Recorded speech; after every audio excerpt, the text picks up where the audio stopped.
nanti di terakhir kita akan ada eh, sesi tanya jawab atau ya tanya jawab ataupun ketika ada yang langsung tanya-tanyain langsung ditulis aja di chat ya. Jadi supaya materinya bisa tersampaikan dan kemudian nanti mungkin di akhir akan ada sesi untuk tanya jawabnya. Oke, nah hari ini kalau nggak salah ingat saya tadi sampai jam 2 ya. Nah, oke. Nah, saya sudah siapkan materinya, saya akan share dulu ya, teman-teman. Oke, oke, oke.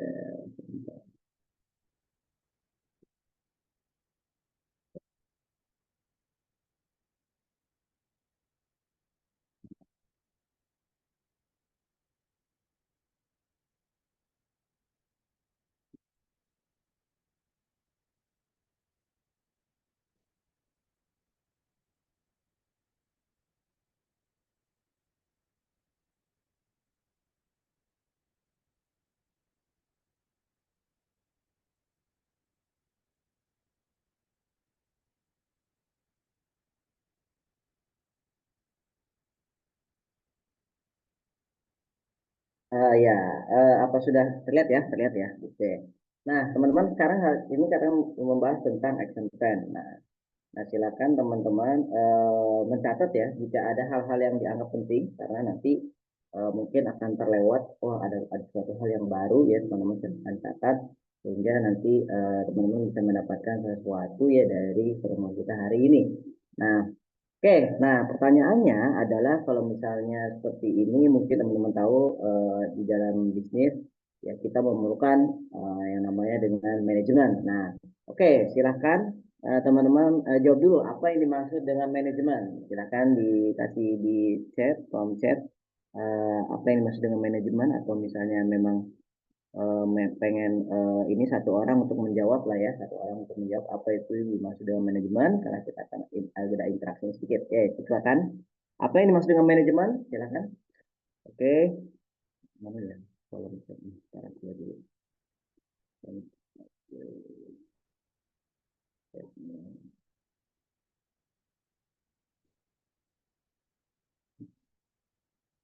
Oke. Manajemen adalah mengelola baik. Ada lagi teman-teman yang menjawab? Gus, ada lagi? Mungkin selain Coach Iji ada lagi? Pengaturan. Oke. Pengaturan. Oke, pengaturan. Pengaturan berarti setting ya.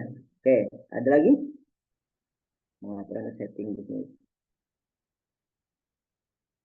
Oke, ada lagi, satu lagi, satu lagi, satu lagi, satu lagi, satu lagi. Oke, saya pengen menggali ya, brainstorming dulu proses. Oke, baik.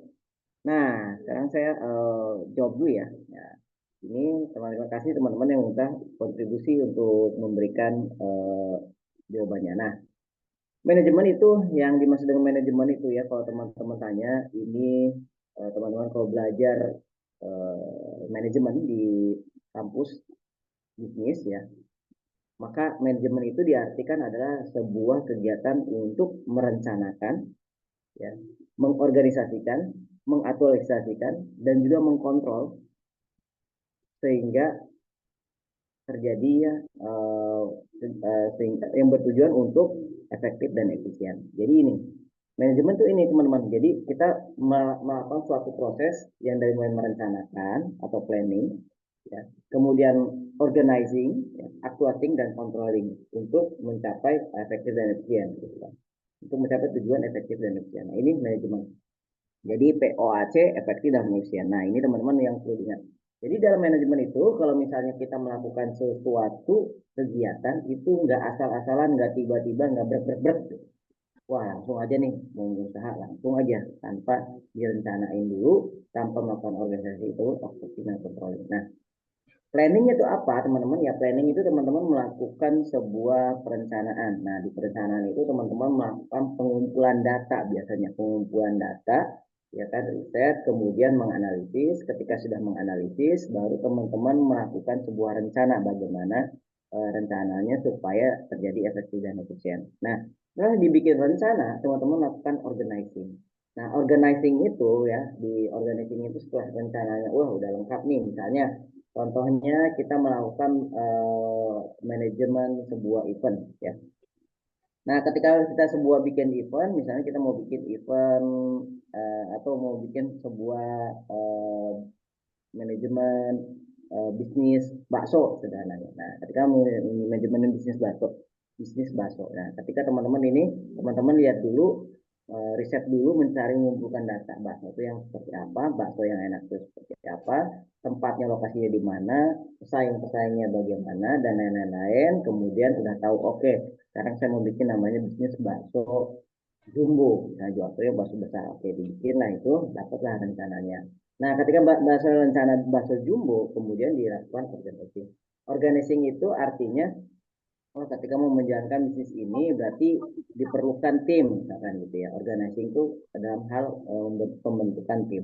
Nah, pembentukan tim ini berarti itu dibutuhkan misalkan orang yang masaknya, kemudian orang yang melayaninya. Nah, orang yang masaknya mau melayaninya, atau yang membuat baksonya, kemudian yang melayaninya siapa, yang membelinya siapa, kemudian sorry, orang yang membeli bahan bakunya siapa, yang membuat baksonya siapa, kemudian yang menatanya siapa, terus kemudian yang masak baksonya siapa, kemudian yang melayaninya siapa, dan kemudian sampai kasirnya siapa gitu kan. Nah, itu di organizing. Nah, organizing itu misalnya, ada beberapa pekerjaan nih ya. Berarti kalau misalnya ada minimal kan berarti ada yang inian baksonya, ada yang buka tokonya, ada yang kasirnya, melayaninya. Kalau misalnya cuma modalnya terbatas, berarti itu semua itu dilakukan sama satu orang gitu. Tapi intinya organizing adalah untuk membentuk tim gitu kan. Nah, kemudian aquating. Aquating itu tadi yang udah kita disusun, tadi rencananya ini orang-orang ini bahkan ada di sini, ada misalnya ada, ya katakan di warung bakso itu ada minimal 2 orang lah, pemiliknya sama yang bantu-bantu melayaninya. Misalkan ada eh, minimal 2 kan, ya satu jagain kasir atau satu melayani, satu masak, satu itu kan cara ketika bakso itu kan bisa jadi nggak bisa dilayani sendiri misalkan kalau misalnya tempatnya itu ramai. Nah, jadi misalnya seperti itu. Nah, kemudian itu actuating itu artinya melaksanakan apa yang sudah dilakukan. Jadi melaksanakan apa yang sudah dilakukan, direncanakan yang tadi seperti itu sudah kita rencanakan, ya ada hitung-hitungannya lah, orang-orangnya walaupun sederhana itu sudah melakukan melakukan planning ya dan organizing walaupun sedikit, oh saya pengen 2 orang gitu kan. Berarti antara saya sendiri dan yang membantu saya itu udah melakukan actuating, kemudian dibukalah warung bakso tersebut. Nah, itu berarti sudah melakukan actuating atau yang bisa kita sebut dengan eksekusi ya, melakukan eksekusi dari planning dan organizing. Nah, setelah itu jalan, nah kan di situ kan juga dibikin rencananya, oh controlling itu dibikinlah program, misalkan bulan pertama adalah bakso gratis untuk 3 orang per bulan ya, untuk yang membuat konten. Nah, terus kemudian dibikinlah program bahwa 50% ya, diskon 50% untuk 100 pelanggan pertama ya kan, untuk supaya orang langsung tiba-tiba berkerumun dan ramai, supaya itu jadi lebih viral dan itu bagus. Nah, ketika itu udah yang rencana tadi dievaluasi lah setiap satu bulan sekali. Oh, ternyata setelah 1 bulan meledak. Nah, itu. Nah, ketika 1 bulan terus kemudian ada penurunan. Oh, kenapa ternyata di sini misalkan, oh di sana sudah ada eh, eh, yang orang baru. Nah, itu kan melakukan controlling itu ternyata ada yang baru di sana juga, jadi ada penurunan. Oke, berarti kita melakukan inovasi lagi, baksonya misalkan dikasih baksonya bakso cabai atau bakso keju dan lain-lain. Nah, itu melakukan controlling. Jadi setelah ada rencana, ternyata di rencana itu ada ada adjustment ya, ada perubahan-perubahan. Nah, itu melakukan controlling gitu. Jadi manajemen itu seperti itu teman-teman ya. Jadi kegiatan yang melakukan POAC ya, untuk mencapai tujuan yang efektif dan efisien. Nah, efektif ini apa? Jadi rencana yang kita lakukan itu benar-benar ada hasilnya, menghasilkan kan. Hasilnya apakah itu untung ataupun rugi, tapi sudah ada hasilnya. Kemudian efisien apa? Jadi dari yang rencana yang sudah dilakukan itu, ya kan misalnya ada biaya marketing dan lain-lain, itu apapun yang dilakukan prosesnya itu akan lebih biayanya akan lebih efisien, artinya tidak boros gitu kan. Nah, jadi tujuannya efektif dan efisien. Nah, ini yang disebut dengan manajemen ya teman-teman. Jadi POAC ya, kegiatan untuk melakukan planning, organizing, atau controlling supaya tercipta efektif dan efisien. Ini yang disebut dengan manajemen. Nah, ini teman-teman ketika misalkan teman-teman misalkan melakukan sebuah bisnis ya teman-teman. Nah, ini contohnya adalah aplikasi ojek online. Ini yang disebut dengan kanvas dari value proposition ya, value proposition. Nah, value proposition ini artinya value itu gini teman-teman. Bisnis teman-teman ataupun produk ya.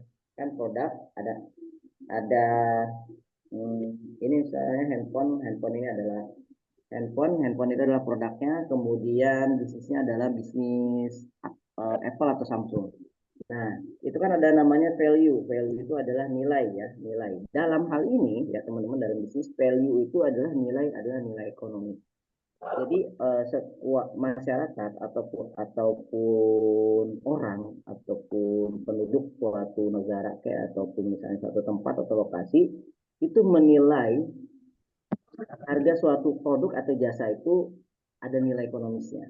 Nah, misalkan dari Apple kita sudah sepakat bersama bahwa itu harganya 21 juta gitu kan. Apple misalnya iPhone itu 21 juta. Itu sudah sepakati bersama bahwa itu semua setuju bahwa itu 21 juta. Begitu ada itu iPhone 15 itu ada yang menjual harga 13 juta, itu kan berarti nilai ekonomi secara uang, nilai ekonominya 13 juta. Itu berarti kita bisa anggap murah karena kita sudah sepakat bahwa itu harganya 21 juta. Nah, itu yang disebut dengan value. Value adalah nilai ekonomis ya, nilai ekonomis suatu produk barang atau jasa.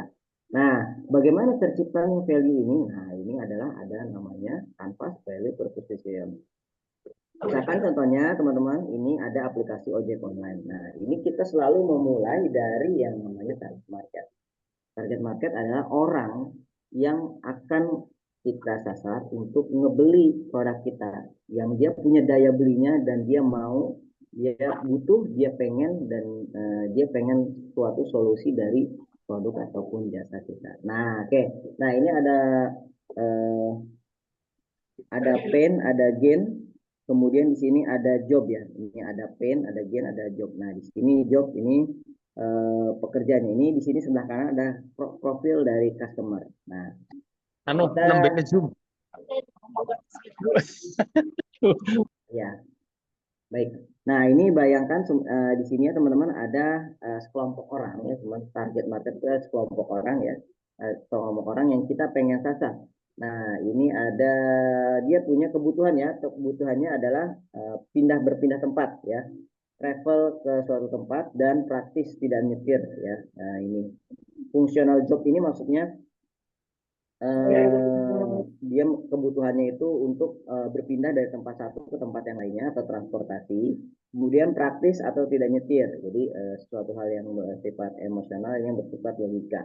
Nah, jadi orang kan ketika mau berpindah dari satu tempat ke tempat lain, misalnya dari Bogor ke Jakarta atau dari Jakarta ke Depok dan lain-lain, itu kan berpindah tempat, kemudian itu tidak mau nyetir atau tidak mau nyetir sendiri ya, maka ini adalah yang kebutuhan ya, kebutuhan orang tentang transportasi baik secara fungsi maupun emosionalnya. Nah, ini dirumuskan ataupun kita kira-kira ya. Nah, terjawab. Nah, ini di sini kebutuhan pokoknya. Nah, kemudian di sini ternyata dia punya gain itu artinya di sini gain itu artinya adalah keuntungan. Nah, kenapa orang itu mau membeli sebuah bisnis ataupun jasa? Ini kebetulan aplikasi ojek online ini jasa ya. Nah, ini pengen membeli gainnya dulu apa? Keuntungan buat si target market itu apa? Target market ini kalau menggunakan jasa ojek online itu apa? Dia tepat waktu gitu kan. Misalnya ketika dia dibandingkan dengan dia misalnya naik bis gitu kan, itu kan nunggu dulu. Nah, tapi kalau dengan misalnya dengan ojek online berarti kan langsung cepat sekitar ya 10 menit 5 menit ojeknya sudah sampai dan langsung berangkat dan itu bisa slip-slip gitu kan.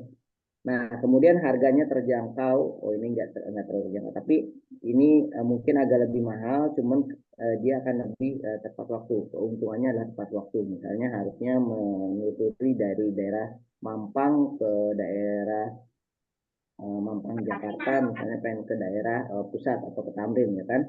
Itu kan bener-bener biasanya padat banget tempatnya, jadi dia tepat waktu, biarin harganya agak lebih tinggi dibandingkan dia naik angkutan umum ataupun naik bis gitu kan, ataupun naik taksi, tapi dia akan tepat waktu dan profesional dan opsi pembayarannya variatif. Oh, tapi dia pembayarannya nggak bisa cash ya, jadi dia cashless. Nah, kemudian di sini ada pen. Pennya apa sih?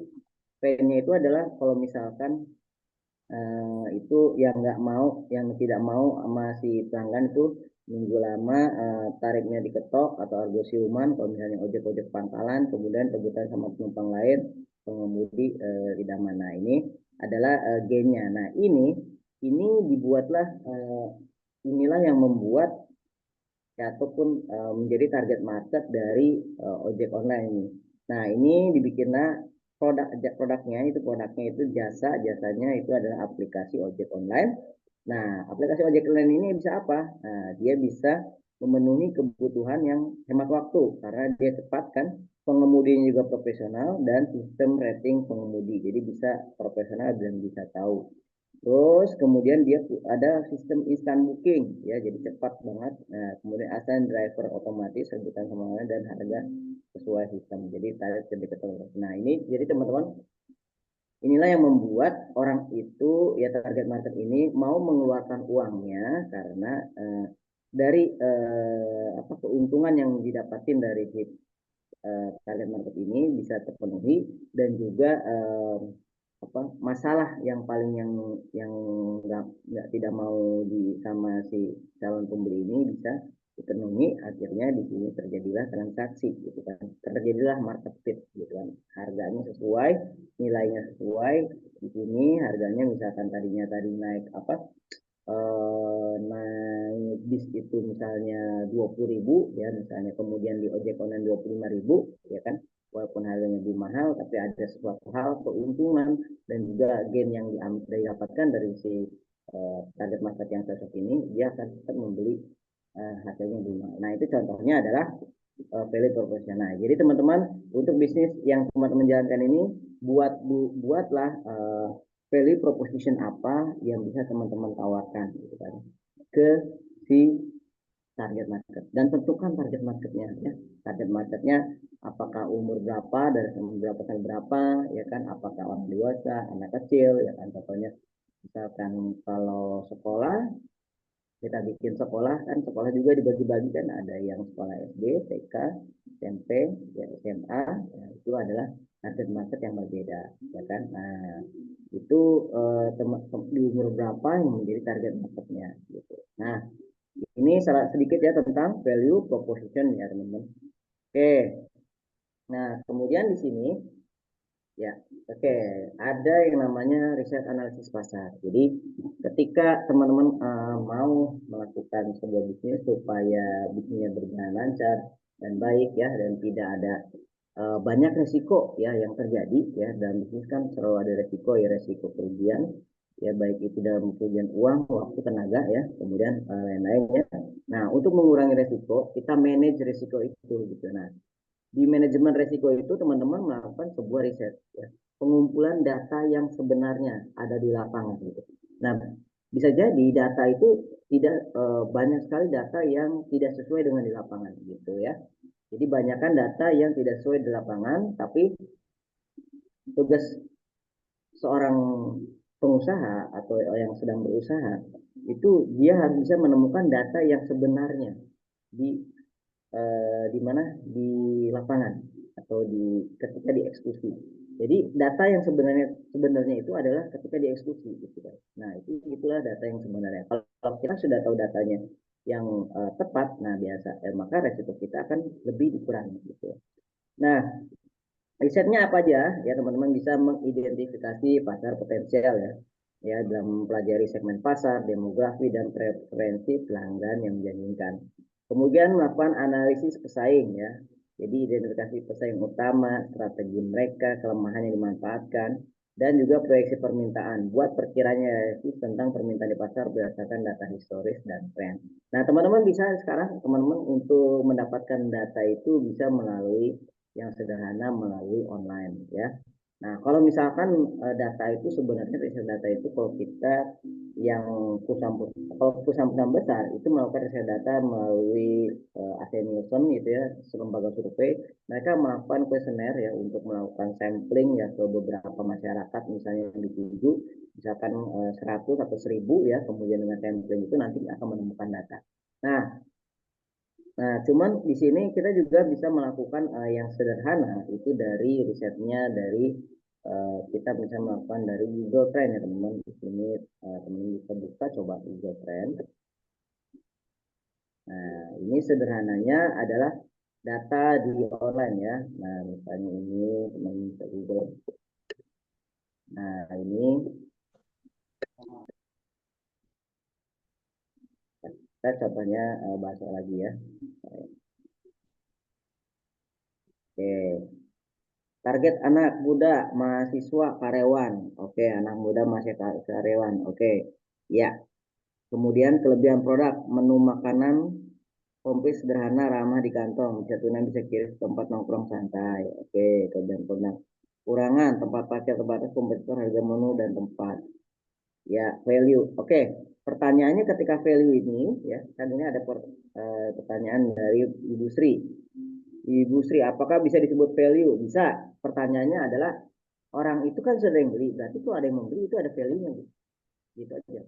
Value-nya berapa itu harganya? Coba Bu Sri, coba itu ini produknya makanannya apa Ibu ya? Ya, coba harganya berapa yang terjual harganya? Harga berapa yang terjual? Oke. Nah, sekarang kita masuk ke Google Trend. Oke, nah ini Google Trend. Nah, ini Google Trend. Coba misalnya Ibu makanan apa Bu? Bu Sri, Bu Sri itu prihatin. Value saya bisa. Pokoknya kalau udah terjual berarti ada value-nya itu. Kalau misalnya belum terjual berarti ya itu berarti value-nya mungkin kecil ya dibandingkan dengan harganya. Jadi kalau semakin value-nya semakin besar dengan harganya semakin kecil, harga antara value dan harga ya. Kalau misalnya value-nya semakin lebih banyak didapetin sama si pembeli, kemudian harganya semakin kecil, maka itu semakin laku dan semakin viral ya. Kalau misalnya value-nya semakin kecil tapi harganya tinggi, itu semakin gak laku gitu. Nah, ini coba Bu Isri, coba di ini harganya apa, produknya produk apa. Oke. Jadi bisa di Sri Supriyatin ya. Oke. Nah, contohnya misalnya tadi kan kita bisa misalnya bakso. Nah, di sini Google Trend teman-teman bisa melihat ya, ini contohnya ya. Teman-teman ketika mau mulai bisnis apa? Nah, di sini, nah sekarang sebenarnya di Indonesia yang lagi tren adalah tetap bola ya. Oke, nah di sini, nah ini teman-teman bisa lihat misalnya, oh saya mau bakso sama mie ayam atau sama seblak lah, misalnya. Apakah ini termasuk bisnis yang tren? Oh, ini dia. Nah, secara di Indonesia ini bisa kita lihat bahwa ini termasuk yang trennya pernah menurun nih bulan apa nih? Oh, ini 1 bulan ya. Oke, ini kita bikin ke 30 hari aja deh. Nah, ini bisa teman-teman bisa cek ya 30 hari atau 1 tahun. Nah, 30 hari trennya lebih banyak pembeli bakso ya ternyata nih. Jadi teman-teman ini Google Trend ini adalah ketika misalnya seperti ini ya, nah, kita klik bakso ini kan. Nah, ketika si Google ini juga melakukan data ya. Jadi yang di sini data yang di sini itu direkam sama si Google ya. Jadi, aduh, tutup lagi direkam sama Google misalnya ini bakso, nah nanti akan di ini di apa direkam dan akan dihitung sama Google setiap waktu ya 24 jam ya setiap hari ya ini contohnya ini Venezia versus Genoa ya. Ini selama 20 jam ini lagi trending ya pencarian di Google ya. Di Google itu yang nulis Venezia versus Genoa itu ada 100.000 orang. Ya Juventus versus Napoli itu 50.000. Jadi di Indonesia ini memang lagi bola-bola paling mantep ya di Indonesia ya. Oke, yang lagi tren di bolanya gitu. Oke, sekarang kita masuk ke yang usaha ya. Tadi kita lihat sebelah plus baso ya kan. Misalnya sebelah. Nah, oh ada tuh sebelah food. Oke, ini tadi mana stepnya. Untuk saya rempeyek camilan tradisional dan legendaris. Oke, terbuat dari bahan yang berkualitas dan proses secara higienis dan dalam pantauan dinas kesehatan. Untuk kapan dikirim keluar kota, target market semua kalangan sederhana ini sudah perlu saya quote. Karena tradisional dan legendaris. Oke, legendaris terbuat dari bahan berkualitas dan proses secara higienis dan dalam pantauan kesehatan.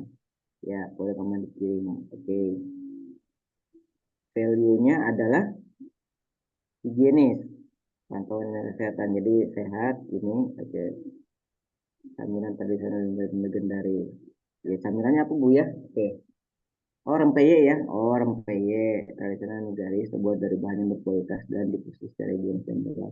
Ya, ini bisa. Jadi misalnya ini akan lebih value mungkin dibandingkan dengan yang dijual di pinggiran gitu kan yang tidak higienis. Tapi nanti juga harus bersaing juga secara harganya ya gitu dan penempatannya dan lain-lain. Oke. Nah, ini contohnya seblak ya, misalnya seblak sama misalnya eh, tadi misalnya bakso ya, yang kita sederhananya saja.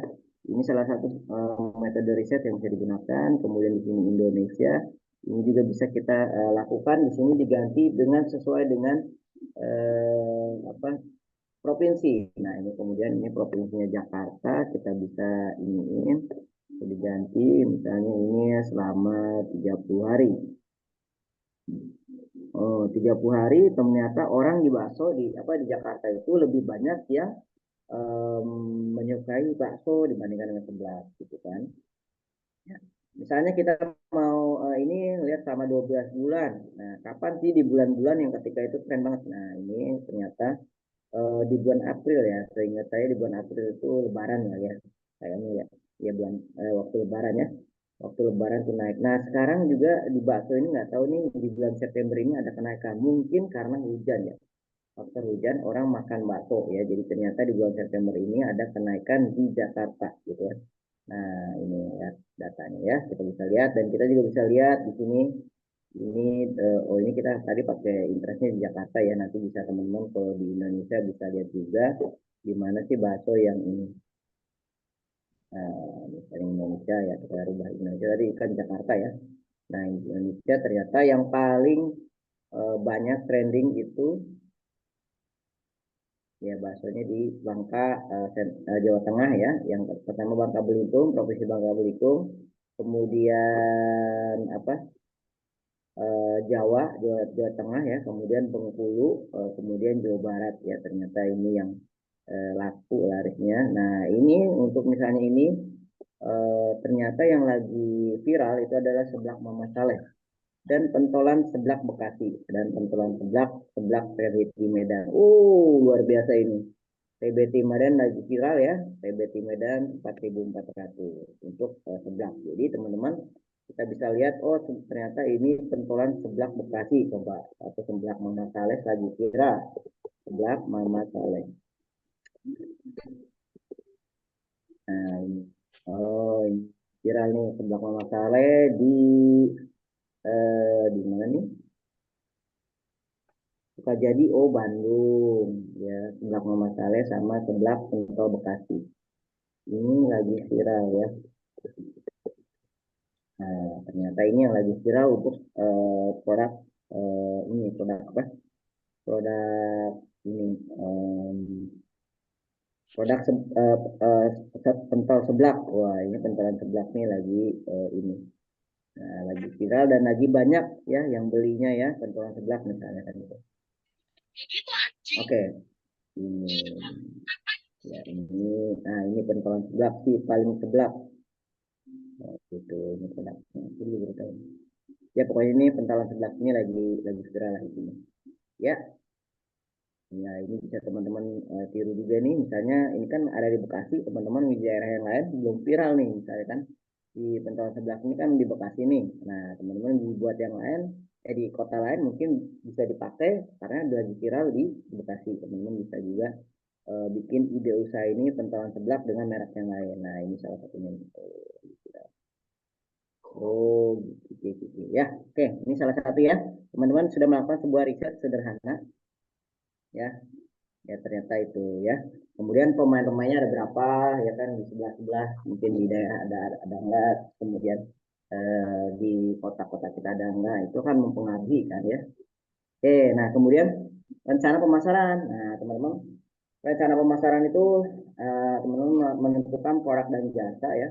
Definisikan fitur dan manfaat unik yang menjadi nilai tambah bagi pelanggan ya. Jadi tambahin kayak tadi seblak, biasanya seblak seblak aja. Sekarang dibuatlah tambahan ya, value tambahan. Kalau seblak kayak tahu kita misalnya kerupuk gitu kan, kerupuk yang diiniin sama kencur dan juga cabai dan juga eh, bumbu-bumbu yang lain ya kan, kemudian micin yang banyak ya kan, pedas gitu kan, seger gitu kan, enak gitu kan, itu biasanya pakai kerupuk. Nah kemarin ada value tambahan yang lain yang itu si Mamang siapa tuh, Mamang lupa tuh, Mamang sebelah itu ya, si eh, apa, mantan personel itu yang di Bandung itu, dia bikin seblak yang seblaknya seblak kering ya, seblak kering dia pakai cabai, pakai kerupuk gitu. Nah sekarang tadi ada tambahan lagi, ada inovasi lagi yang unik, yaitu memakai pentol, menggabungkan antara pentol itu kan bakso, kemudian itu adalah seblak, itu pentol itu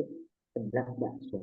Nah ini adalah ini luar biasa, jadi bakso di tengah-tengah antara bakso dan seblak. Nah itu seblak pentol. Nah akhirnya viral kan. Nah, seperti itu. Nah, kemudian tentukan harga ya, tetapkan harga kompetitif dengan mempertimbangkan biaya, permintaan dan posisi di pasar. Gitu. Jadi kalau misalnya semakin banyak pemain yang sama, misalnya benar-benar bisa bisa ditiru sama orang lain, maka value-nya akan semakin turun. Gitu. Misalnya kita lihat sama-sama handphone Android, ya sama-sama handphone Android, tentu dengan iPhone yang tidak bisa ditiru karena dia sudah punya patennya dan nggak boleh ditiru, ya kan?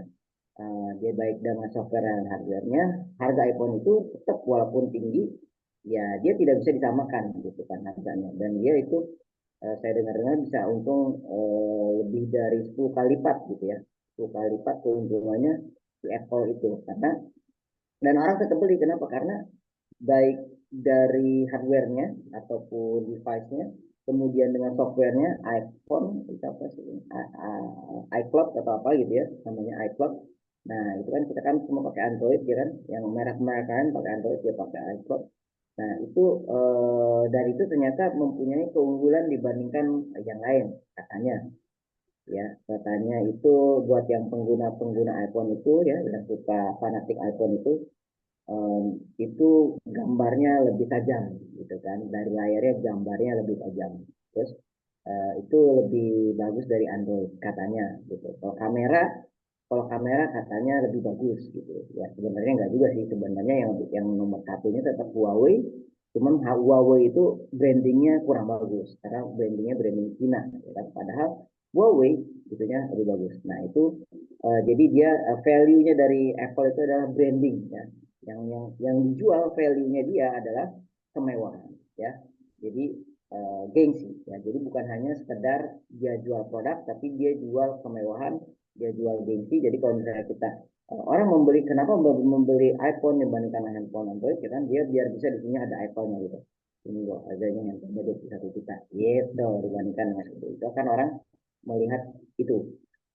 Nah oke, nah jadi fitur ya, manfaat unik yang jadi nilai tambah bagi pelanggan. Ada nilai tambah lagi ya kan, tadi sebelah ada nilai tambah lagi apa? Tambahin pentol. Nah misalnya sebelah tambahin misalnya ikan apa gitu, misalnya ikan salmon, sebelah salmon. Wah itu akan jadi berbeda tuh antara sebelah ini yang jual sebelah salmon, harganya lebih tinggi ya, dan ternyata enak dan unik. Wah misalnya bisa melatih lagi ya, ya jadi sebelah salmon, ya itu akan menjadi market berbeda.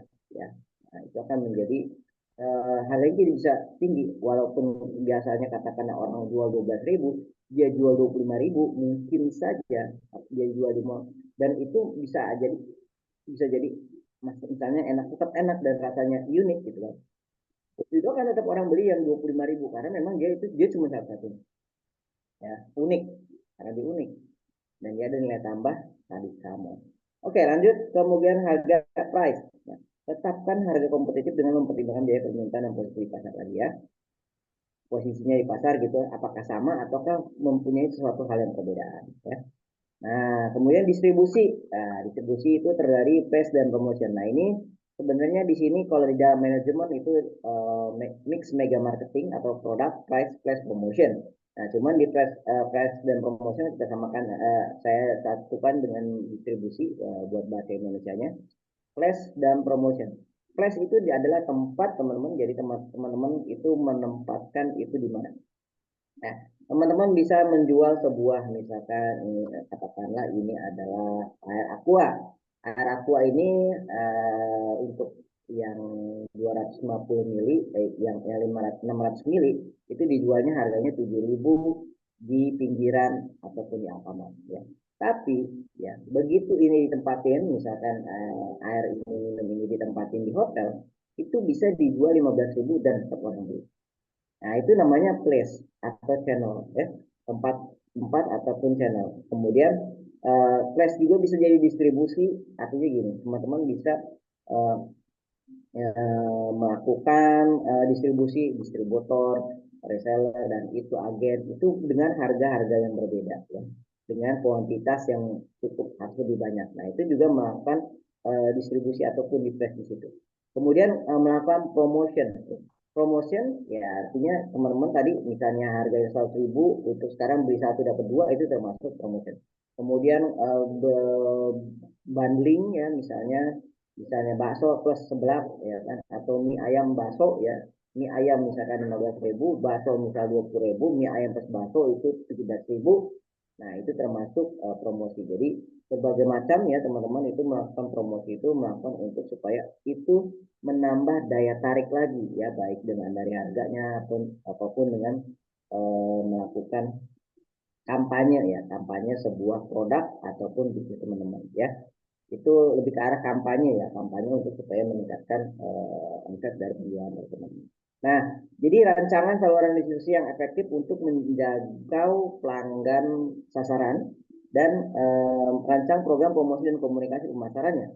Jadi untuk mencapai ya tadi target market itu, kadang-kadang kita itu butuh yang namanya tadi jaringan itu ya, misalnya kalau kita menargetkan saya kemarin di Depok ada yang namanya Bu Puri atau siapa ya, Buruci ya. Buruci ini adalah dia menjual taplak crafting yang dibikinnya 1 minggu itu, menjual taplak itu seharga 1 juta. Nah, apa yang dilakukan dia? Wah, saya cukup kaget, ada taplak 1 juta gitu kan. Nah, tapi dia level yang berbeda.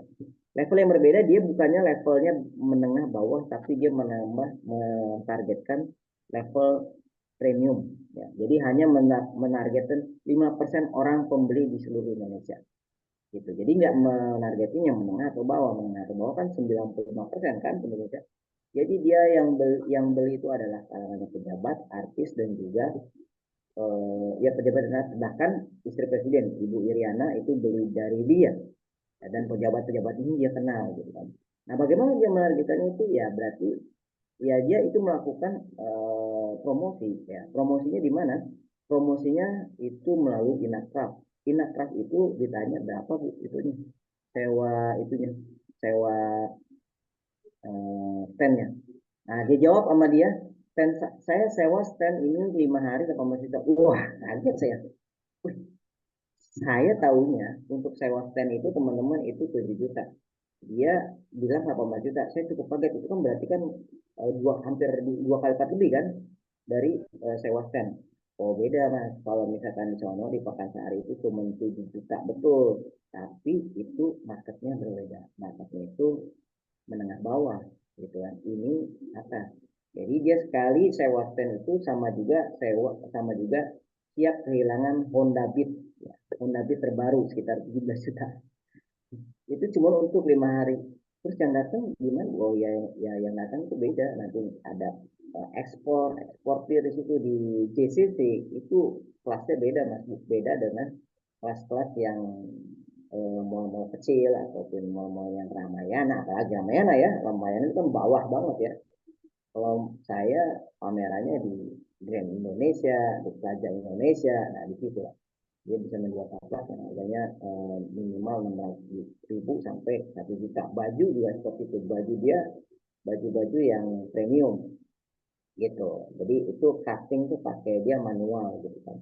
Nah, tapi dia bisa berjalan ya, rumahnya di Depok gitu. Saya kemarin ketemu. Nah, itu adalah dia punya program distribusi dan promosi yang seperti itu. Bagaimana dia mencapai ke sana gitu. Nah, bisa juga teman-teman kalau misalkan ini eh, ketika yang produk itu ya kan ada orang-orang tertentu yang mempunyai channel ke orang atas ya. Misalnya ada yang kenal sama artis, ada yang kenal sama pejabat. Nah, maka dia misalnya kan ngebuka resellernya ya itu tadi orang-orang yang memang punya channel ke atas gitu kan. Nah, untuk menghubungi kontak orang yang premium itu nggak bisa sembarangan kalau misalnya tidak ada kedekatan dengan yang kenal. Misalkan manajer artisnya, oh dia cari manajer artis. Nah, jadi misalkan mengumpulkan manajer artis, nah di situ itu adalah salah satu channeling ya. Nah, kan jadi manajer artis itu misalkan ataupun yang kenal sama artis itu mendapatkan menjadikan resellernya.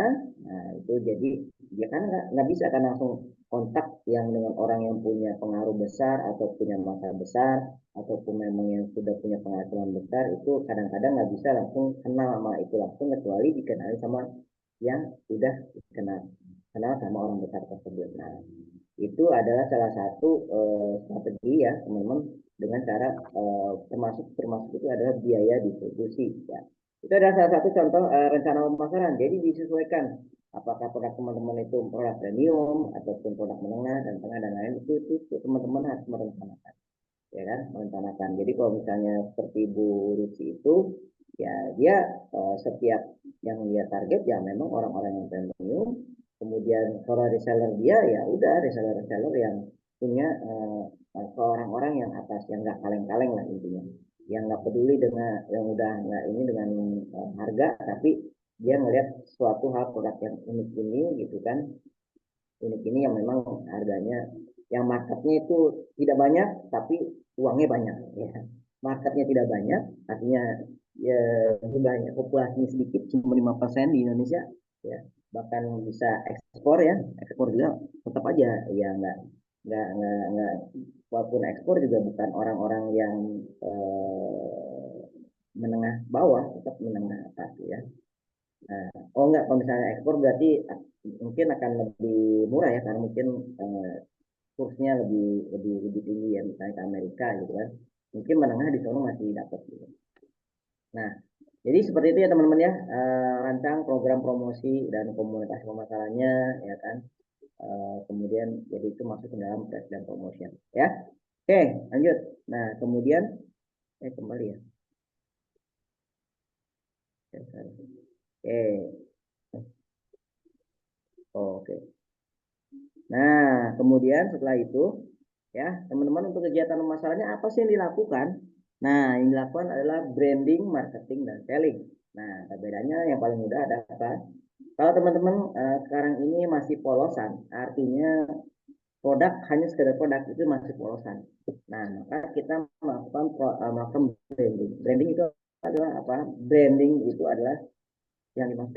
Udah habis ya? Gimana nih, Mas? Gimana Mas? Aman coach, aman. Dicepetin atau gimana? Lanjut, lanjut. Sampai jam? Eh harusnya sudah masuk tanya jawab, tapi nggak apa-apa lanjut aja. Agak dicepetin ya. Ya, boleh 5 menit atau 10 menit coach. Ya, kini proses melakukan kegiatan branding. Branding itu untuk membangun kepercayaan kepada merek dan membangun persepsi ya.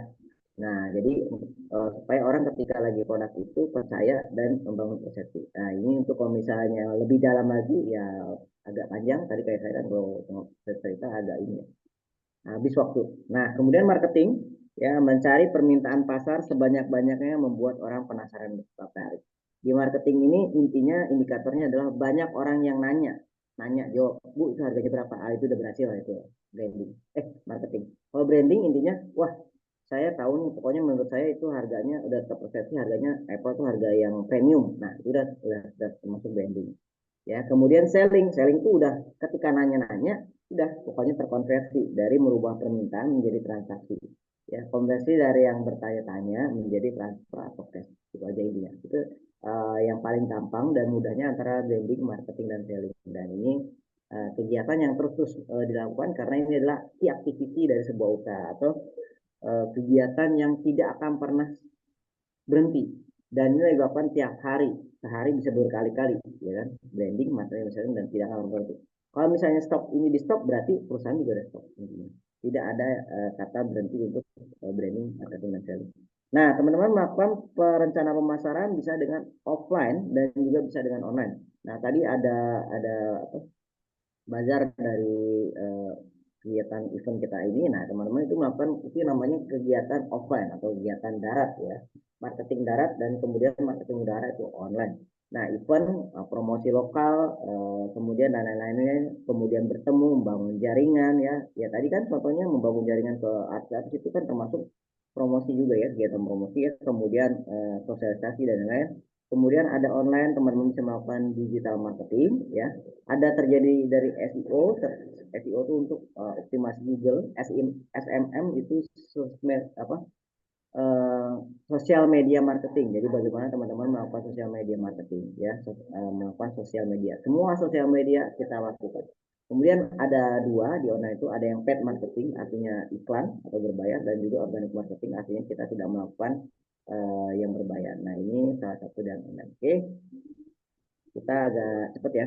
Nah, ketika di rencana pemasaran ini teman-teman cari pola pemasaran yang cocok dengan produk dan jasa teman. Cari dulu ya. Misalnya teman-teman dari satu berarti cari dulu yang ketemu sampai ketemu, oh ternyata saya cocoknya di Google, oh ternyata saya cocoknya di TikTok, saya cocoknya di Facebook. Nah, dari situ itu dibuatkan SOP, catat semua tahapan aktivitas programasi yang efektif dan efisien.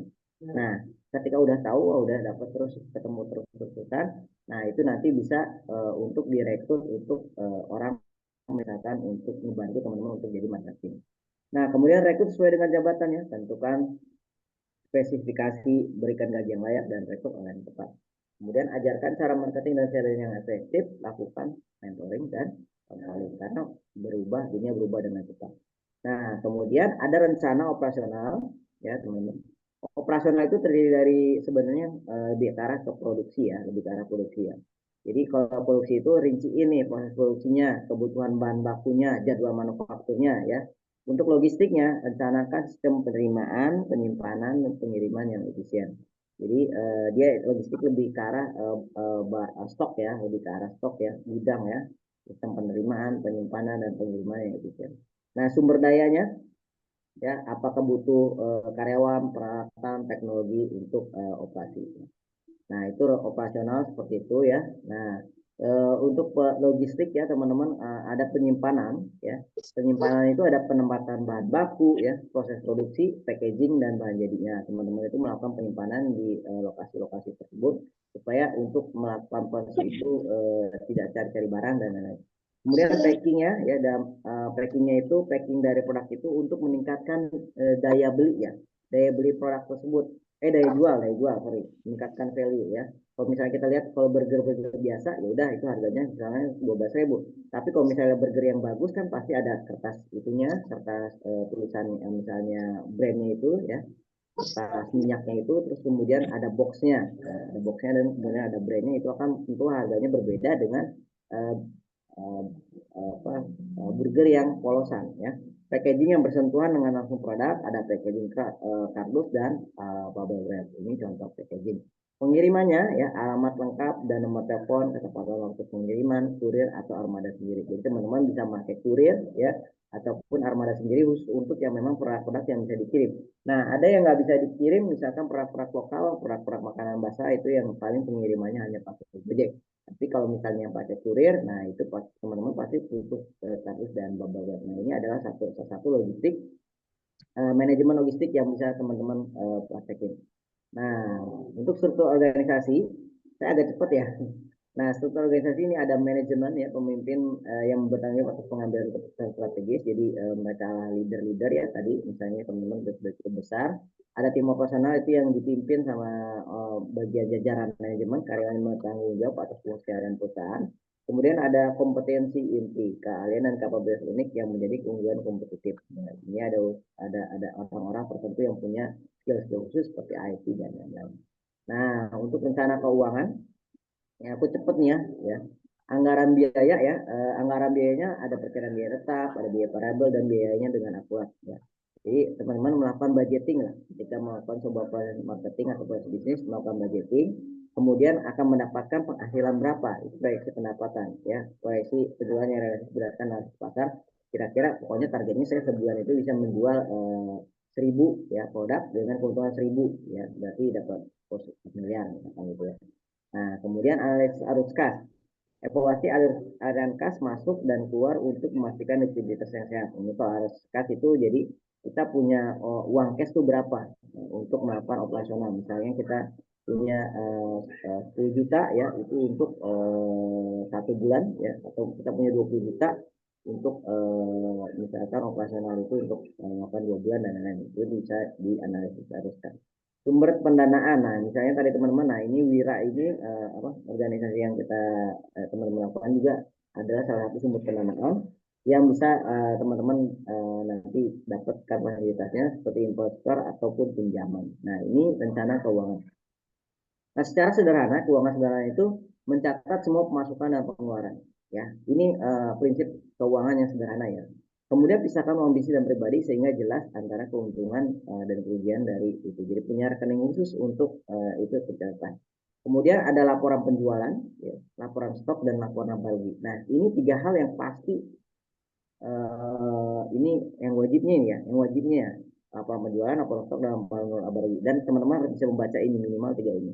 Kemudian pencatatan rapi gunakan aplikasi ERP. Teman-teman nanti kalau misalnya, wah saya ngerapinya gimana ya di tools catat ya itu boleh. Ada yang paling ini teman-teman bisa download aplikasi ERP yang murah itu Rapin. Ya teman-teman nanti bisa masukin tuh di situ bahan bakunya apa itu bisa langsung keluar keuntungannya, laba ruginya itu langsung otomatis dibikinin. Jadi tinggal masukin aja penjualnya di situ ada, penjualannya ada, masukin bahan baku, pembelian bahan baku, expire dan itu sudah lengkap. Itu aplikasinya ERP. Jadi teman-teman nggak harus manual. Nah di situ tuh nggak perlu pakai akuntan, itu udah langsung ada laporan ruginya dan racanya dan ada apa satu lagi ya, ada 3 laporan keuangan kan. Nah di situ teman-teman sederhana. Tapi ini adalah prinsip sederhananya. Nah, elemen biaya produk ya. Nah, untuk elemen biaya produk ya teman-teman, harus pertama tahu dengan detail dan persis harga pokok penjualannya berapa, harga bahan baku berapa, sama packagingnya, sama keuntungan, sama biaya distribusi dan promosi sampai konsumen. Nah, disitulah teman-teman bisa terus harga eceran tertinggi, ya, harga eceran tertinggi berapa, gitu. Nah, ini rumusnya untuk elemen biaya produk. Biaya distribusi dan promosi maksudnya itu teman-teman ada biaya promosi reward, kemudian misalnya kemudian untuk keuntungan untuk distributor misalnya 5%, untuk reseller misalnya 20%. Nah ini teman-teman harus tentukan di awal. Nah untuk pengeluaran teman-teman ada yang namanya fixed cost dan variable cost. Fixed cost itu adalah pengeluaran yang bersifat pasti ya, contohnya adalah gaji pegawai, kemudian sama sewa tempat ya, kemudian apalagi gaji pegawai, sewa tempat sama kebersihan. Dah fixed cost cuma di situ dah. Selainnya itu adalah variable cost. Artinya variable cost itu adalah uh, biaya yang bisa naik turun, kayak misalnya listrik, air, ya kan. Kemudian bahan baku kan tergantung dari seberapa banyak produksi kan. Kemudian apalagi ya biaya-biaya lain. Nah itu yang disebut dengan variable cost. Biasanya fixed cost itu cuma sewa, sewa properti, sewa kemudian apa tadi sama pegawai itu yang sudah fixed cost. Yang lain biasanya variable cost ya, itu perbedaan fixed cost dan variable. Kemudian pemasukan ini teman-teman ada dua ya, ada yang sekali dan ada yang beranggapan. Jadi kalau misalnya teman-teman sekali itu misalnya saya jual sekali, nah itu namanya sekali. Tapi kalau misalnya jual pempek sekali, nah itu namanya sekali. Tapi ada yang berlangganan, berlangganan siapa? Mereka adalah reseller-reseller. Karena misalnya reseller-reseller itu ditarget setiap bulan harus beli 100, kalau enggak diaktifkan, dinonaktifkan apa, status distributor ya gitu. Nah, kita tetap mencari distributor lagi. Nah, ini pemasukan ada dua, ada yang sekali, ada yang berlangganan. Oke, ini ada contoh laporan laba rugi ya. Laporan teman-teman bisa menyiapkan laporan mingguan dan bulanan dan audit internal lakukan video. Contohnya, ini ada contohnya Januari 2014 penapatannya pendapatan proyek, pendapatan penjualan lain. Nah, ini pemasukan kan, pendapatan kas harus masuk bank. Ini 91 juta 94 ribu ya. Kemudian biaya produksi, biaya 1 27 juta, biaya 3 11 juta. Ini biaya produksinya ya.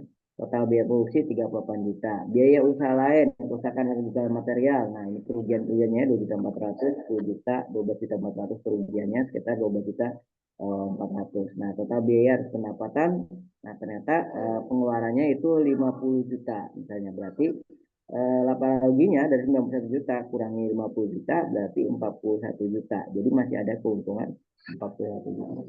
Nah, ini ada pengeluaran operasional. Nah, pengeluaran pasarnya aja Pak, gaji direksi ya, gaji dan karyawan misalnya 4 juta. Wah, ya ini masih satu orang atau dua orang ya, dua orang ya. Kemudian listrik dan air 3 juta. Promosi dan iklan 1 juta, administrasi kantor 1 juta. Nah, jadi operasionalnya 9 juta. Nah, biaya non operasionalnya ada penyusutan peralatan 280 ribu, kemudian penyusutan kendaraan 3 juta, maka total biaya non operasional 3 juta, total pengeluaran operasional 12 juta, lalu ruginya itu 28 juta. Nah, ini jadi 41 juta dikurangi 12 juta ya. Ini 41 juta yang tadi, masih keuntungan yang tadi dikurangi 12 juta. Ini kan laba kotornya 38 juta. Laba kotornya 41 juta dikurangi lagi ini. Jadi masih sisa keuntungannya 28 juta. Nah, pendapatan luar usaha, oh ada tambahan lagi, tambahan laba rugi risiko sama hasil sewa 10.500.000. Maka dari 28 juta ini ditambahin lagi pendapatan lain itu 10.500.000. Jadi ini adalah contoh jasa ya, dengan berbagai macam pengeluaran dan pemasukan. Ini bisa teman-teman lihat di sini, ujungnya di sini laba rugi ini ya. Nah, kemudian ini lewat aja. Oke, jadi kesimpulannya, perencanaan bisnis yang komprehensif memberikan landasan yang kuat bagi keberhasilan usaha ya, dengan memetakan pasar, strategi pemasaran dan operasional, kita menyiapkan rencana keuangan yang matang sehingga dapat memanfaatkan potensi dan peluang bisnis lainnya. Oke, silakan Mas Iwi, mungkin kalau misalnya mau sesi tanya jawab boleh. Oke, kita lihat ini pertanyaannya Ya, boleh. Silakan ya. rekan-rekan semuanya yang ingin tanya jawab, boleh via kolom chat atau mungkin mau raise hand nanti kita on mic ya. Ini di Oke, beberapa komen sudah ada banyak pertanyaan, Coach. Ini dari Pak Suparno nih. Produknya rempeyek. Arno. Oh ini dia kasih contoh aja. Mungkin dari Hmm. ini Kak Devi, bagaimana cara mengidentifikasi pesaing utama, strategi dan kelemahannya pakai apa ya katanya? Oke, bagaimana mengidentifikasi pesaing utama, strategi dan kelemahannya pakai apa ya? Nah, produknya apa? Jadi boleh kita open mic kali Devi mungkin apa ya. ya? Oke, Fashion ya atau kuliner? Oke. Produknya teh rempah sama Oh ya, sabun natural untuk kesehatan kewanitaan, Coach. herbal herbal. Iya, ya. Nah, itu produk sendiri ataupun sebagai distributor atau impor gimana? Produk sendiri tapi maklon, Coach. Oh, produk sendiri ternak loh. Jadi teh kesehatan ya. Betul, teh kesehatan sama sabun buat kesehatan kewanitaan. Lokasinya di mana, Bu? Saya di Sumedang, Coach. Oh, Sumedang. Teh kesehatan. Nah, caranya oke. Eh, teh kesehatan ya. Iya, buat eh, wanita khususnya. Boleh nggak kita lihat ini misalnya ya, kita coba saya sekarang, saya nggak tahu kalau untuk pesaing di offline, oke.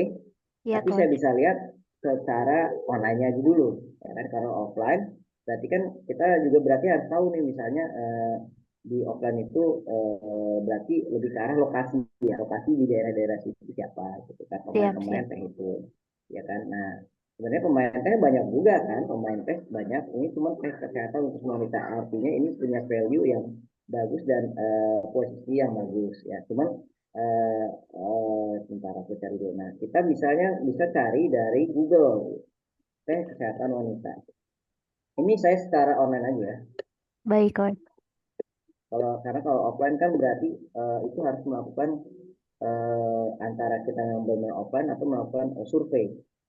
Itu kan kalau untuk survei itu ya berarti kita yang mudahnya ke anak-anak mahasiswa, tapi kan bayar kan. Nah, jadi aku ngeliat ke Google. Nah, misalnya kita lihat, berarti aku share, share oke, share aku share. Nah, ini teman-teman bisa lihat. Nah, ini teh kesehatan wanita.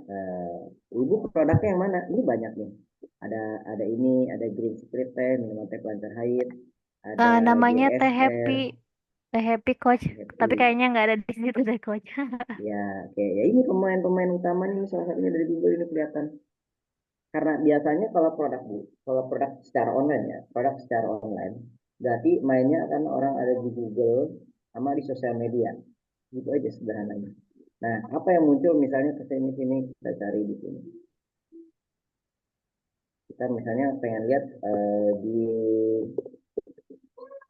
Google, sosial media, dan di marketplace itu aja. Sederhananya. Kesehatan wanita. Nah, Ribu mah ada kan di rekening? Oh, mana transfernya ya? 9.000 ya. Oh, nggak mungkin. 249.000, 50.000 kan lumayan buat ditarik. Baru masuk di. Oh, ini Virginiati. Nah, ini. Oh, tapi ini kurang kuat ya. Tapi di online ini kurang kuat. Nah, Ada kemudian, tiga. di apa? Pan versus Zombie 3. Nah, ini Teh Yogi Tea Zombie Organik. cek tahu Sebentar, ada sebentar. aja. Ini secara sosial apa di marketplace ya Cute, dan di cute-nya. mana?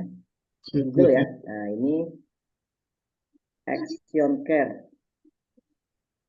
Oh, tapi itu posisinya dia sebagai apa, Bu? Kesehatannya untuk apa? Apa siklus haid atau apa?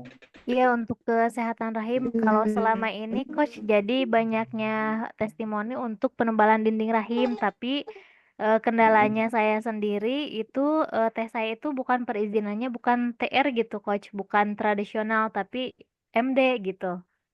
Oh, Bepom lebih dong bagus ya. Demak. Bepom ya berarti ya. Sudah BPOM sama halal, Coach. Bagus dong ya berarti ya.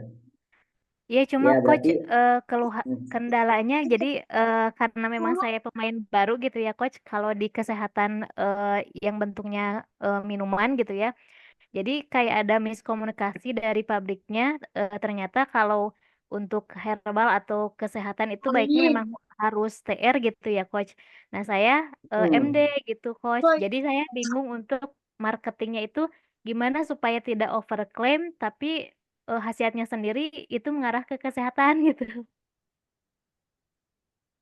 Nah, oke. Berarti yang bentar nih aku kurang ini ya biar aku bisa dapat lebih jelas informasi. Kalau TR sama MD maaf Bu, apa Bu? Kalau bedanya apa ya? Itu kan BPO dua-duanya ya. Betul. Kalau TR itu apa?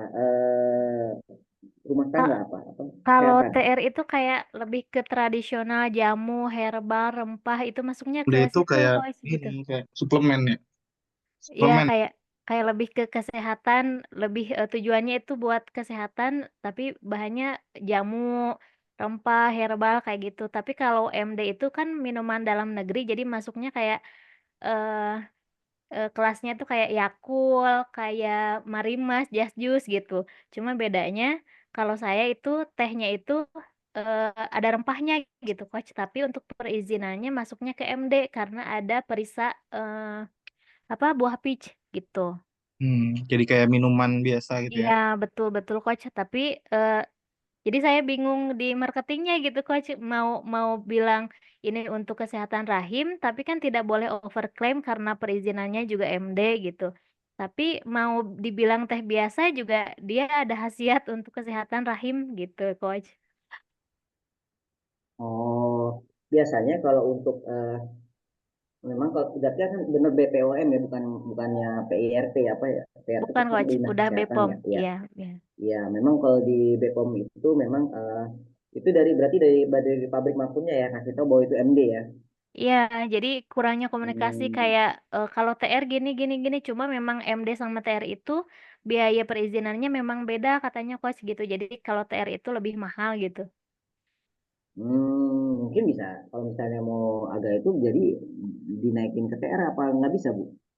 Emang nggak Kayaknya bisa? harus mungkin reformula lagi mungkin ya Coach sama ganti formula atau apanya gitu karena kan memang ada perisa Hmm, buah peachnya gitu. Kalau OTR kan harus semuanya pure atau apa gitu Coach gitu. iya iya iya iya. Setahu saya sih ini memang sebenarnya agak sensitif ya kalau untuk BPOM tuh nggak kayak PIRT ya. Iya, Nah, cuman ya benar di BPOM itu agak sensitif, tapi biasanya itu memang nggak boleh overclaim. Ke pengetahuan saya, ya, memang itu juga di apa dikonsultasikan dengan yang bagian legalitas di BPOM-nya ya. Nah, itu setahu saya itu ngebahasa itu boleh membantu kesehatan yang nggak boleh itu menyembuhkan, yang nggak boleh itu menyembuhkan, Bu. Tapi iya, iya. membantu membantu itu bisa membantu untuk memutihkan. Tapi kalau untuk bukan itu memutihkan apa ya? Menyembuhkan yang nggak bisa, tapi membantu untuk eh, ini membantu untuk kesehatan rahim itu bisa Bu. Gitu. Nah itu bisa sih kalau misalnya untuk membantu kesehatan rahim. Nah kemudian yang bingung adalah tentang promosinya ya. Ya promosi di Iya, situ Coach. Bu membantu membantu untuk lain tapi yang paling jos itu memang kalau misalkan kesehatan itu adalah testimoni. Testimoni Iya, yang banyak, testimoni yang banyak.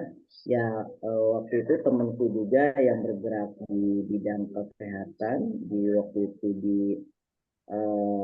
mana itu namanya di propolis kayak gitu ya propolis dia waktu-waktu itu dia bisnis propolis dan itu meledak gitu kan. Nah itu memang pas waktu covid.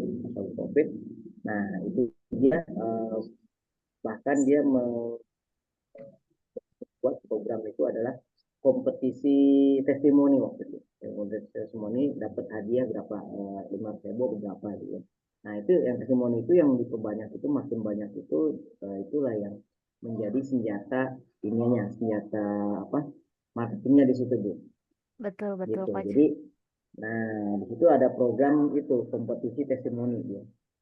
Nah, kemudian juga punya database yang sebanyak 4.000 orang ya melalui WhatsApp itu yang terkoneksi dengan dia. Nah, itu menarik sekali. Akhirnya itu yang waktu itu juga pas momen COVID ya, orang membutuhkan daya tahan tubuh. Nah, itu meledak itu penjualannya itu.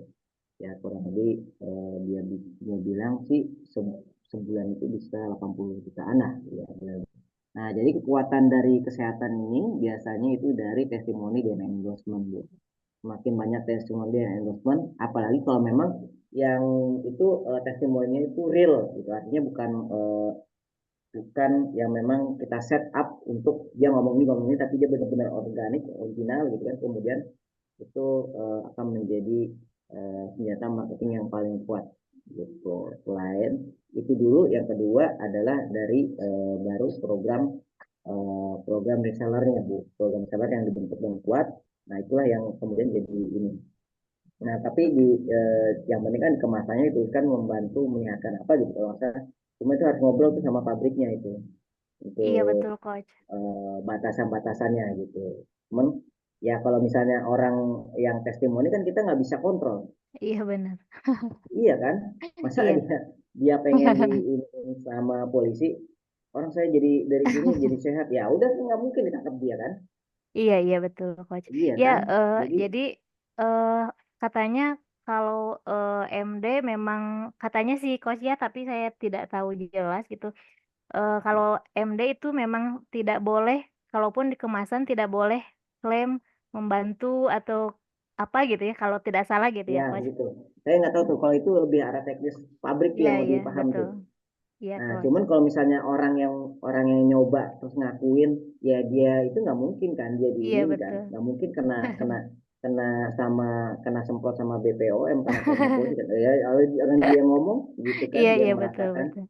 Nah, kecuali dari pabriknya nih, dari kita nih, kita mengklaim bisa menyembuhkan penyakitnya, itu yang kita kena. Tapi kalau misalnya dari yang pengguna yang ngomong sendiri nggak akan jadi masalah, Iya betul coach. Atau ya kan? coach boleh minta pandangannya nggak? Jadi kan kalau selama ini saya beranggapan membandingkannya itu dengan tes kesehatan kewanitaan gitu ya coach. Tapi karena kendalanya Hmm. saya di perizinan, bagaimana Hmm. menurut coach Kori kalau saya membandingkannya dengan yang perizinannya itu sama gitu, kayak Sariwangi Hmm. atau yang lain-lain yang perizinannya MD cuma. Ya, jadi Hmm. bisa bisa meng-up kelebihannya. Oh, teh saya terbuat dari herbal atau rempah gitu. Bisa ya, Coach ya? Lebih apple to Bisa apple banget. gitu ya. Ya, itu kan berarti ada value lebih ya. Nah, jadi Iya, itu kan peta peta perangnya terserah ibu mau mau langsung mau head to head sama yang kesehatan ataupun yang konsumsi biasa gitu. Itu juga ya dua-duanya aja lakukan gitu. Tinggal seberapa diterima kampanyenya sama masyarakat gitu Bu. iya, iya. Boleh Baik, itu Coach. bisa aja. Terima Hmm. kasih banyak, Coach. Ya, oke. Ya, silakan yang Ya. lain jika ada pertanyaan, boleh. Ada lagi yang mau bertanya? Oke, saya masuk ke grup dulu, ke grup chat ya. Oke. Ini dari Bu Heni, bakso Haji. Wah, kalau Ini bakso nih lagi. USP-nya apa nih coach yang cocok? Selama ini main ekonomi menengah bawah. Saya mau bikin premium, berarti berubah target marketnya. Marketnya lama, apakah tetap dijalankan atau ditinggalkan? Monggo coach ditanggapi. Oke, berarti sekarang marketnya coba kita Menengah ke bawah. naik dulu. Enggak, maksudnya dia dianggap di apa di chat di online dulu. Apa suaranya siapa diangkat dulu? Siapa namanya? Bu Heni itu ya? Bu Heni ya? Ya, Bu Heni ya, Bu Heni. Open mic ya. Ada Bu masih Heni ada Bu open Heni? mic, sorry. Mangga. Enggak ada. Bakso Kalau ada Haji ya Dadi. saya Bakso Haji Dadi. bakso Haji Jadi. Ya, Bakso Haji Dadi. ya. Oh, di Bogor. Empat. Nih, Bur. bakso Haji Jadi. Betul ya, Bu, Pak. Bu Heni, silakan Bu Heni. Ya Bu, silakan Bu sambil kita ini ngobrol. Gimana Bu? Bakso Haji Jadi gimana Bu kondisinya? Ya, Coach, selama ini Suaranya hilang? saya mainnya di segmen pasarnya itu menengah bawah ya, Coach. Ya, Karena kan saya melihat pesaing saya, maksudnya kompetitor yang terdekat dulu kan yang offline ya. Yang ya offline betul. sudah banyak nih ada dua atau tiga Ya, pemain legendaris dan sudah memiliki banyak pelanggan loyal gitu loh, Coach. Jadi untuk mm-mm. mengambil menarik pembeli itu jadi aku mainnya di level yang bawah dari mereka harganya gitu kan, terus kualitasnya sama saya disamakan gitu kan, nggak terlalu berbeda jauh gitu kan. Mm-mm. Terus habis itu ketika saya melakukan pendampingan, yang saya kan Mm-mm. pendampingan dari yang lain gitu ya, nah Mm. disarankan saya untuk merubah market, katanya ubah aja Mm. marketnya ke premium yang menengah atas gitu loh, Coach. Jadi, Iya, jadi saya bingung gitu sekarang. Eh, kalau misalnya saya langsung pindah ke market menengah atas, bagaimana dengan yang sudah saya bangun ya selama ini kan hampir 3 tahun nih ya saya main di bakso gitu kan. Kalau misalnya Oke. saya mengajukan begini, apa saya tetap bisa gitu loh menjalankan yang market menengah bawah gitu kan, tapi ada produk yang lainnya juga kayak misalnya contohnya kayak Honda gitu kan Coach. Honda kan ada yang segmen pasarnya tertentu ya, ada segmen Ya. bawahnya misalnya apa gitu kan. Misalnya kayak Brio ya, Brio kan dari Honda. Nah, segmen menengahnya dia ada Avanza misalnya, terus ada segmen atasnya uh, ada apa lagi gitu segmen atasnya itu yang dari Honda itu kan yang nah kalau misalnya kayak begitu itu gimana coach? Tapi sarannya kan gini, kita kan UMKM dengan tas. Nanti kalau kayak begitu bingung menyediakan produknya gitu kan. Itu gimana coach? Ya baik. Oke. Ya teman-teman kalau teman-teman Bu Heni ya berarti kan katanya ke ini Bu Heni ya. Bu Heni. Nah kalau misalkan ini kan berarti bawah lah ya kita anggap bawah aja ya atau menengah yang datang Yang mana? Kalau itu saya yang gerobaknya bakso. udah coach itu kan apa namanya gerobak lama ya Ya karena ya ya ya memang ya. sekarang saya udah pakai gerobak yang dari kayu itu yang 2000 gitu kan. Oke oke. Hmm. Ya. Nah menengah bawah lah ya anggaplah ya. Saya nggak tahu iniannya apa harganya juga harganya berapa Bu? Jadi menengah, kalau menengah bawah kan segmen pasarnya itu dia masih masih mengharapkan ada value kan ya yang pokoknya istilahnya enak tapi harganya Ya murah dengan yang level bawah kan. Kalau level bawah kan nggak apa-apa deh nggak enak murah yang penting doang. Yang penting kenyang. ah, kalau saya kan kalau yang level menengah bawah itu kan saya pingin enak tapi harga murah dan banyak gitu kan. Iya. Harganya berapa Bu? Kalau saya sih harganya seporsi itu bisa mulai dari 10.000, tapi saya sekarang agak saya naikin jadi 12.000, Coach.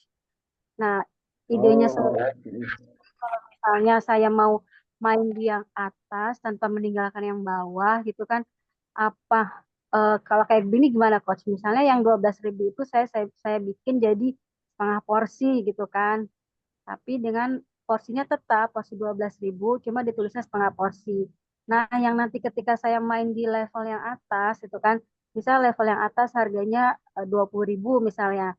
Nah, nanti ada tambahannya lagi yang sekarang itu baksonya nggak terlalu besar, nanti saya bikin yang lebih besar lagi gitu. Kalau kayak gitu gimana, Coach? ya, oke baik. Ya. Eh, jadi kalau misalkan sekarang kita mau ini berarti ya anggaplah tadi di menengah bawah ini menengah aja kali ya. Hmm. Karena kalau misalnya untuk atas itu Bu, atau yang premium, ya tentu mereka tempatnya juga menyesuaikan Bu. Modalnya yang dikeluarkan juga menyesuaikan Bu. Gitu sebenarnya. Jadi sebenarnya mungkin ini kan katakanlah menengah bawah, ini ada yang menengah nih, menengah menengah doang gitu. Kalau saya bisa simpulkan lah ya, simpulkan. Berarti Ibu ini ada yang menengah bawah, bikin lagi yang menengah gitu. Nah, sedangkan kalau misalnya pengen yang bikin yang premium, berarti kan ya mereknya ada satu lagi, bener. Jadi bukan Dadih lagi, misalnya merek apa gitu kan. Misalnya Gani gitu kan ya atau apa gitu nanti itu harus dipikirkan dan direncanakan lagi. Nah, ketika mau masuk misalnya ke premium, yang premium itu cuman biasanya bakso masuk ke premium itu rata-rata pada nggak berhasil. Cuma bakso apung yang eksis Bu. Bahkan bakso bujangan pun gagal, Iya, ya iya kan? gagal. Ya. Gagal. Nah, karena market bakso itu jarang orang yang 5% itu makan bakso Bu. Itu aja dulu gitu jarang makan bakso yang berhasil cuma bakso apung itu dia flashnya tempatnya di itu Bu di mall-mall yang bagus mallnya bukan yang mall ada Ramayana Bu gitu ya Mallnya itu coba deh perhatikan, mallnya mau di Mall Cibubur, di Junction, terus mungkin Plaza Indonesia, kemudian ada di bandara. Nah, jadi dia channelnya sudah berbeda. Dari dari tampilannya Bakso Apung, ya tentu kita tahu itu modalnya cukup bermodal, yang Bakso Apung itu, ya kan? Nah, itu dari tempatnya, dari mangkoknya, gitu kan, gitu kan, ada apung.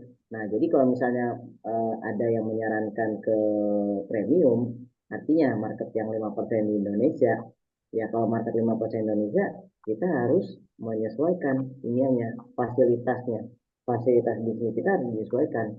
Dan itu ya resikonya pun cukup cukup cukup besar juga gitu kan, kayak misalkan bakso bujangan tutup tuh gitu kan.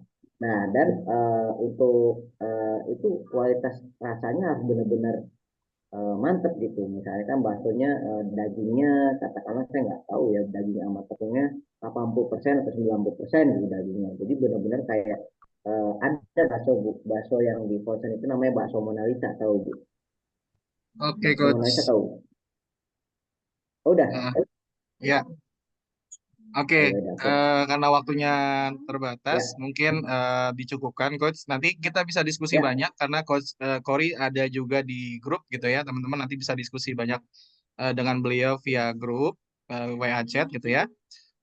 Mungkin menambahkan sedikit kalau untuk bisnis bertumbuh itu ada dua opsi, bisa secara quality naik jadi kayak menengah ke atas gitu ya, tapi itu harus diseimbangkan juga dengan produknya juga harus menengah ke atas ya Coach ya. Secara value betul. sama target market kan harus fit ya, harus ketemu gitu. Jangan sampai kita pengen naik harga tapi nggak mau naikin kualitas, nggak mau naikin pelayanan, nggak mau naikin eh, apa namanya bahan baku dan lain sebagainya gitu ya. Dan itu PR banyak sebenarnya untuk sampai ke sana. Banyak Kalau banget memang biaya di tinggi itu, menengah ke biaya bawah tinggi. udah rame, ngapain harus naik-naik gitu ya? Iya, itu aja dimaksimalin, bikin cabang udah Betul. jadi. Ya lebih baik mungkin secara quantity yang lebih dibanyakin. Ya. Biasanya habis 500 mangkok, gimana caranya bikin 1000 mangkok gitu ya. Kayak mungkin buka cabang baru, kemitraan atau lain sebagainya. Oke Coach, terima kasih banyak nih atas Ya, pemaparannya pada hari oke, ini. Kita foto bareng dulu boleh? Silakan teman-teman oke. yang tidak ada Screen-nya halangan matiin on dulu. cam gitu ya. Nah, screen-nya matiin dulu ya. Bentar. Oh, enggak udah. Yuk, yuk, Ya, yang mau on cam boleh nyalakan kameranya. Oke, siap. Hitungan ketiga, kasih senyum yang terbaik. Ya, siap-siap. 1, 2, 3. Oke, sekali lagi. 1, 2, 3. Oke, dengan begitu ya. bakal berakhir untuk sesi ketiga nih pada hari ini. Terima kasih banget Coach Korin nih yang bisa Baik. hadir meski dipanggil mendadak ya Coach ya. Semoga bisa sharing lebih banyak nanti via grup WhatsApp. Teman-teman yang mau bertanya juga dipersilahkan. Saya sudah masukkan Coach Cory di dalam. Atau mungkin mau coaching personal juga boleh nih sama Coach Cory ya. Beliau sangat ahli di bidang digital marketing.